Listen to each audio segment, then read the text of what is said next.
మోసం చేశాడని మల్లీశ్వరి ఆత్మహత్య చేసుకున్న ఘటన నిడమనూరు మండలం బొక్కునుంతలపాడులో చోటు చేసుకుంది. ఒకే గ్రామానికి చెందిన జానారెడ్డి ఎస్సీ వర్గానికి చెందిన మల్లీశ్వరి కొంతకాలంగా ప్రేమించుకుంటున్నారు. మల్లీశ్వరితో పెళ్లి ఇష్టం లేక ఆమె హైదరాబాద్లో ఉన్న సమయంలో మరో అమ్మాయితో జానారెడ్డి వివాహం చేసుకున్నాడు. విషయం తెలుసుకున్న మల్లీశ్వరి మనస్తాపానికి గురై ఆత్మహత్యకు పాల్పడింది. జానారెడ్డి పెళ్లికి నిరాకరించడమే కారణము అంటూ మల్లీశ్వరి బంధువులు మృతదేహంతో జానారెడ్డి ఇంటి ముందు ధర్నా చేశారు. జానారెడ్డి కుటుంబం నుండి ఎటువంటి స్పందన లేకపోవడంతో దేవరకొండ మిర్యాలగూడ హైవేపై ధర్నా చేపట్టారు. ట్రాఫిక్ స్తంభించడంతో పోలీసులు రంగ ప్రవేశం చేసి నచ్చజెప్పే ప్రయత్నం చేశారు.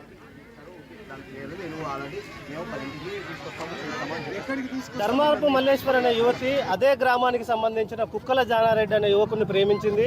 వీళ్ళ మధ్య ప్రేమ వ్యవహారం 6 సంవత్సరాలు. ఆ అబ్బాయి 3 సంవత్సరాల నుంచి అమ్మాయిని సెక్సువల్గా హెరాస్ చేశాడు. అమ్మాయిని మనీ పరంగా వాడుకున్నాడు. పెళ్లి విషయానికి వచ్చేసరికి నువ్వు దళిత కుటుంబంలో పుట్టావు, నేను మిమ్మల్ని చేసుకోను, మా అమ్మ నాన్న ఒప్పుకోరు అని చెప్పేసి వాళ్ళ తోటి ఫ్రెండ్స్ వాళ్ళ ఫ్యామిలీ మాటలినే అబ్బాయి అమ్మాయిని చేసుకోలేదు. అంటే కేవలం అమ్మాయి దళిత కుటుంబంలో పుట్టడమే అమ్మాయి చేసుకున్న పాపం. కాబట్టి ఆ అమ్మాయికి సరైన న్యాయం జరగాలని మేము కోరుకుంటున్నాం. వాళ్ళ ఫ్యామిలీ మెంబర్స్ అదేవిధంగా అదే వాళ్ళ గ్రామానికి సంబంధించిన పెద్దలు కూడా ఆ అబ్బాయికి సపోర్ట్ చేసి ఈ అమ్మాయి చావుకు కారణమయ్యారు. కాబట్టి మీరందరూ ఆ అమ్మాయికి న్యాయం జరగాలని కోరుకుంటున్నాను. ఖచ్చితంగా మీ మీడియా సపోర్ట్ మాకు కావాలి. మాకు పొలిటికల్ బ్యాక్గ్రౌండ్ కూడా ఏం లేదు.